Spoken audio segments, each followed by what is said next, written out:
What up? My name is Boogie Frantick, or known as Ricardo Rodriguez Jr., or Ricardo Boogie Frantick Rodriguez Jr.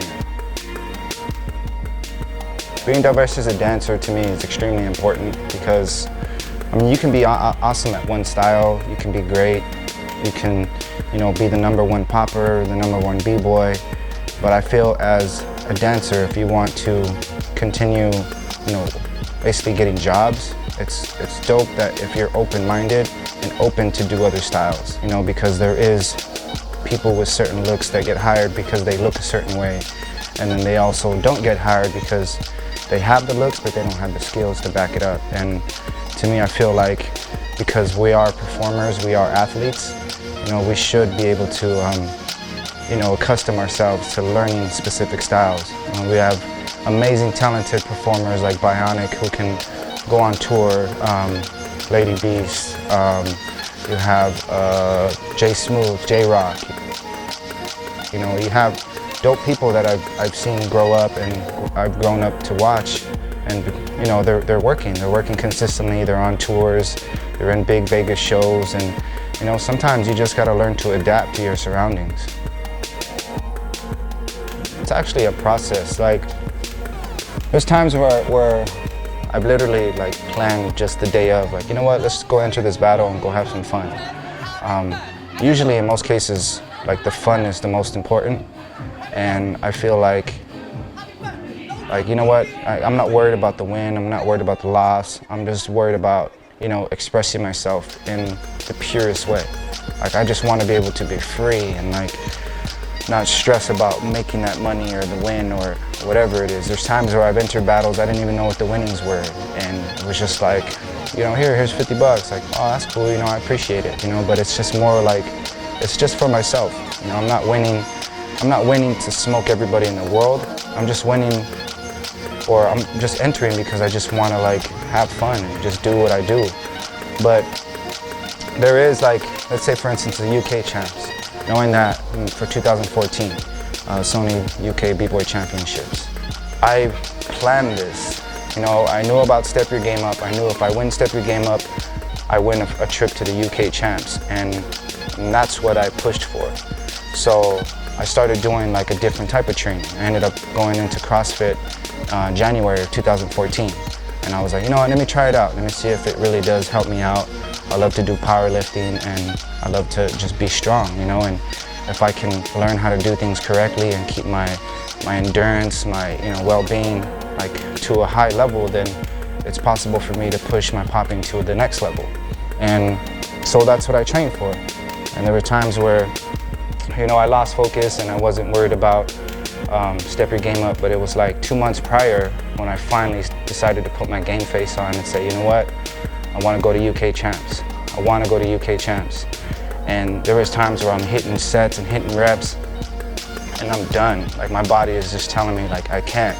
But that's literally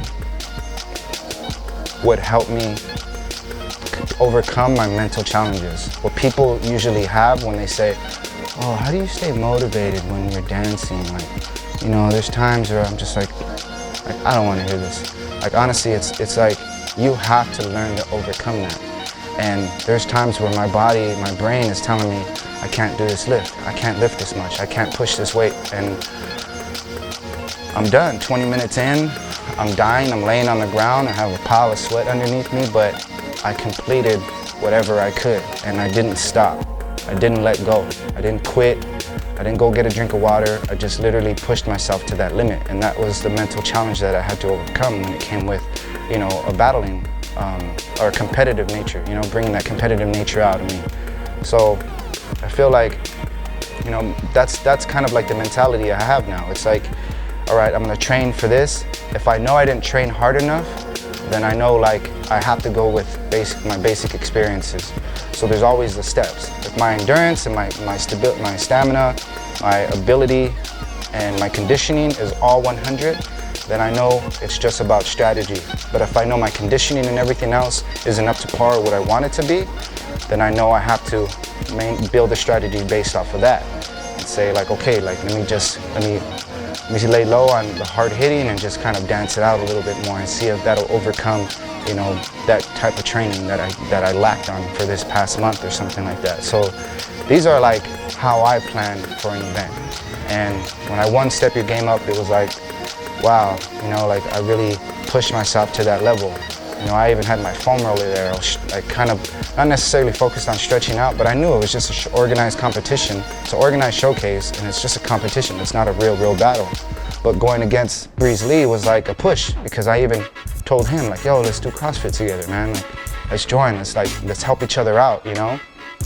And, you know, it just showed, like, there's certain things you hold yourself back on, and I'm not saying that that's why he lost or whatever, but it was like we had that connection right then and there, and the drive, my drive might have just been that much more in a different level than his. You know, his was probably on a different scale, and it just wasn't enough to win the other judges' opinions. You know, and it was like we both were high-level poppers, and it was like that's the way the battle should have been. But for some reason, my experience probably overcame whatever he brought to the table, and it made the judges from the other side, which was there were actually 3 East Coast judges that picked me.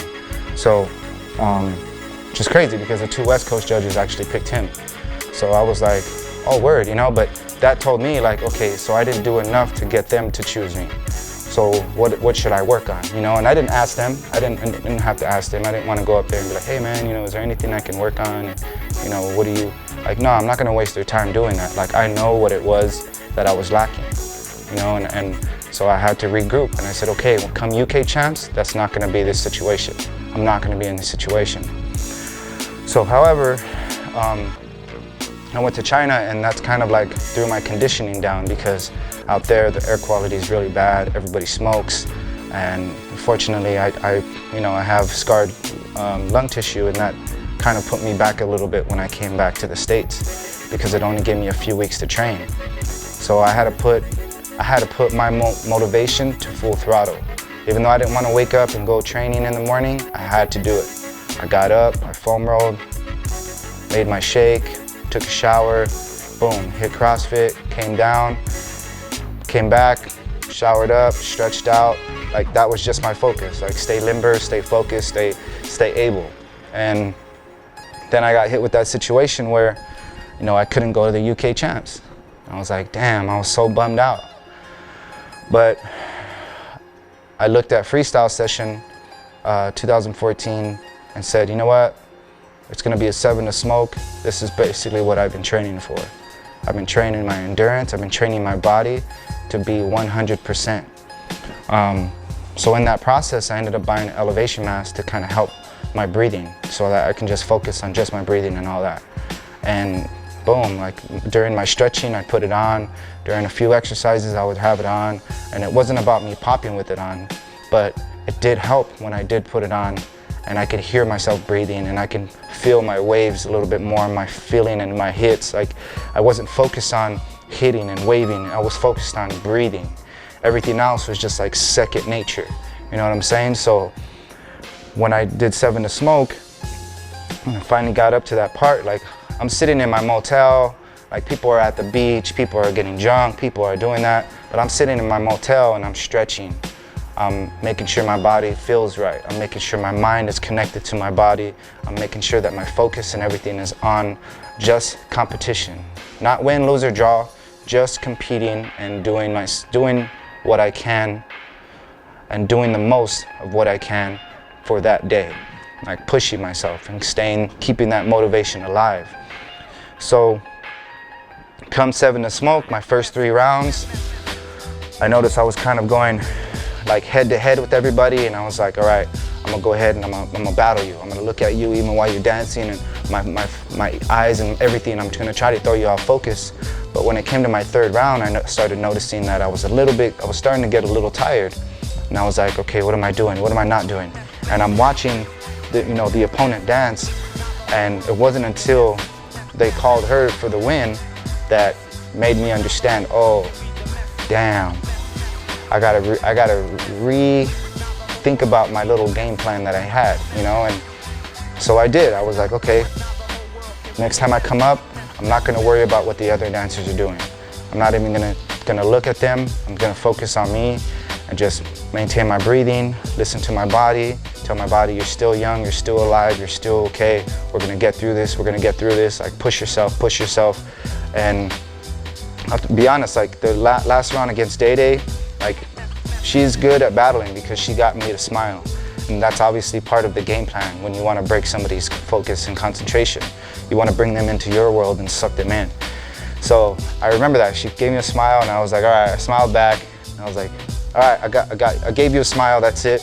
But when they called me for my time to come in, I took my time to let it out. And I said, right, get it down, boom, focus in.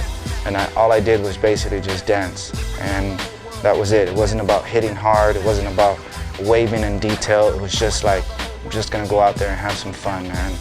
I'm gonna go out there and enjoy myself and give the crowd something, give the judges something, let Day Day know I'm here to like, I'm not here to play around, you know, and boom, that ended up getting me the win. And for me, I feel like I'm not gonna go to an event big-headed and full of ego and be like, yeah, I'm gonna smoke everybody. But it's like, I have everything that put me up to losing the UK championships trip, put me in that position to win 7 to Smoke.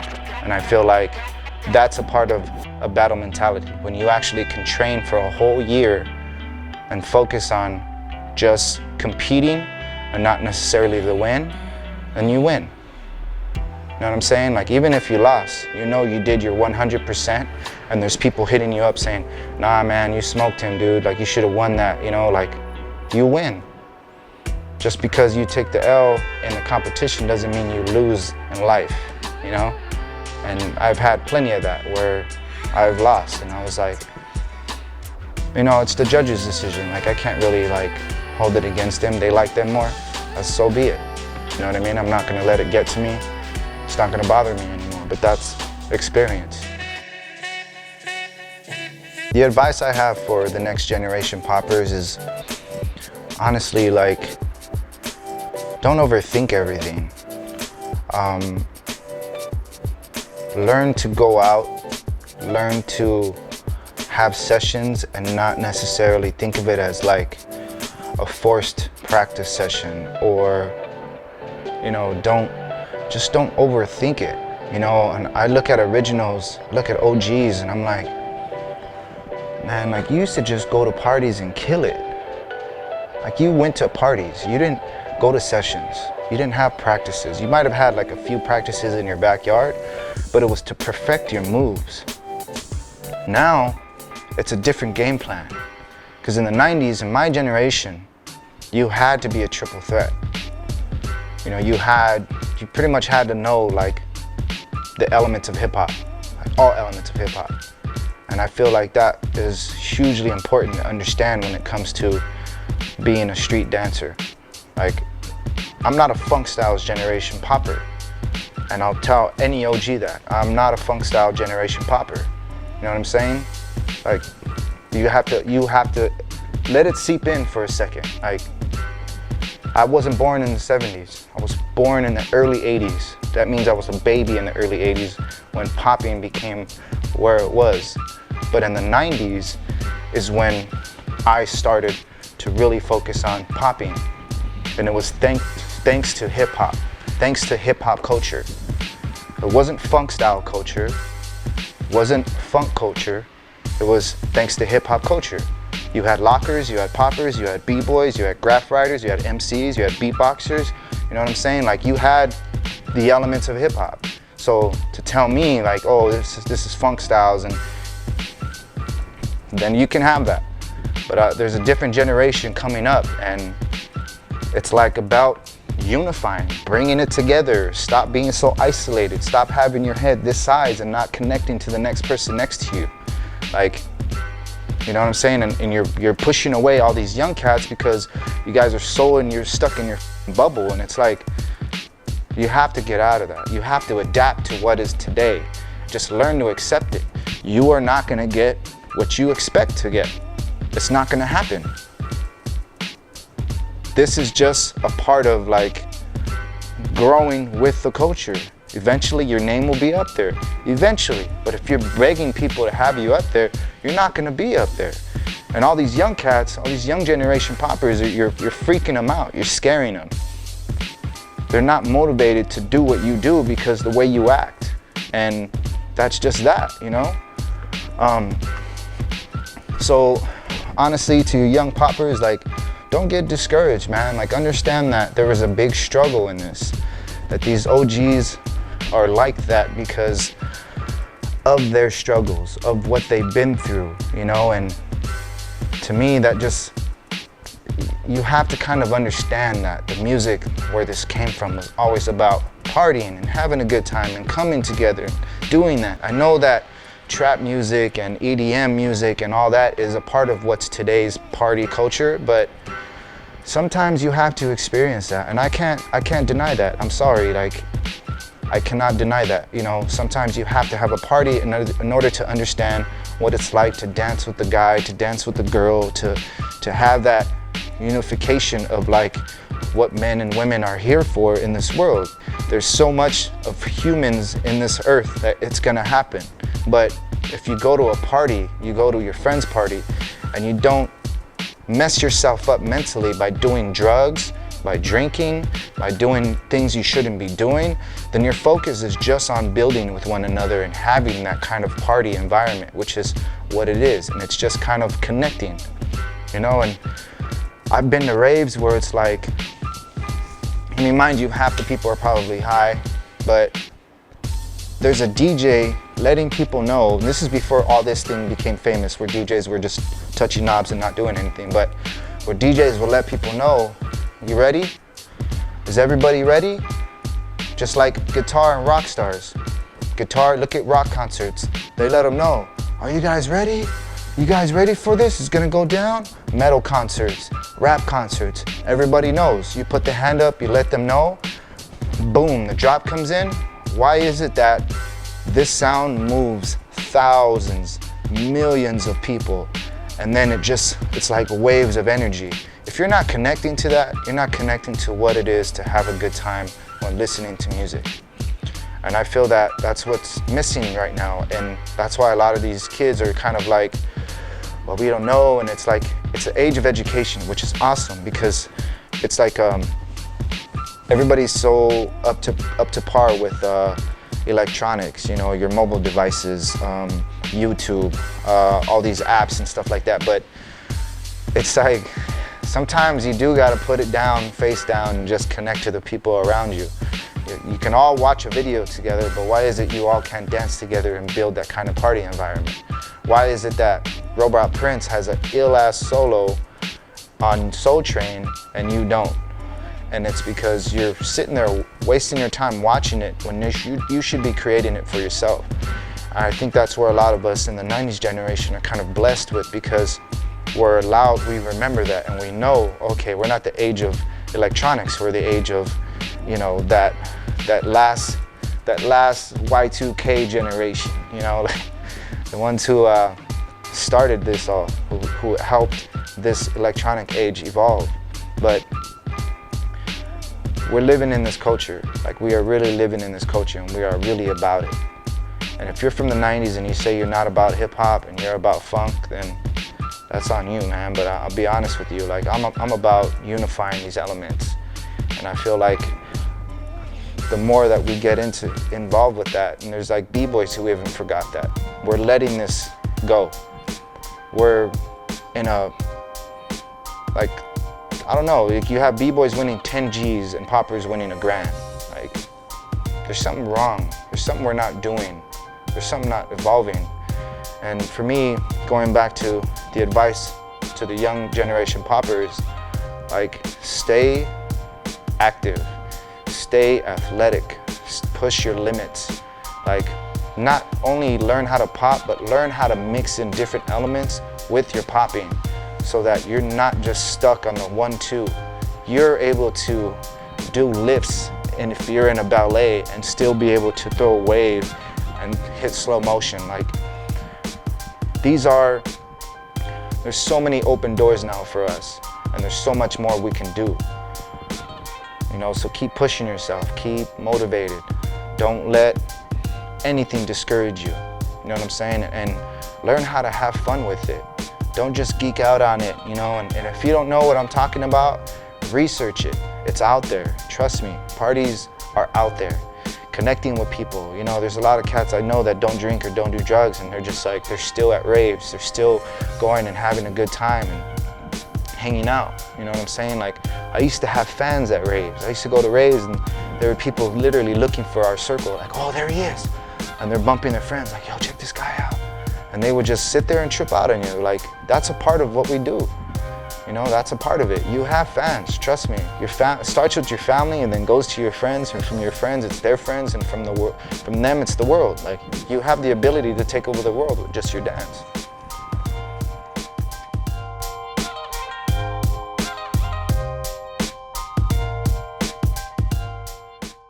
Worldwide.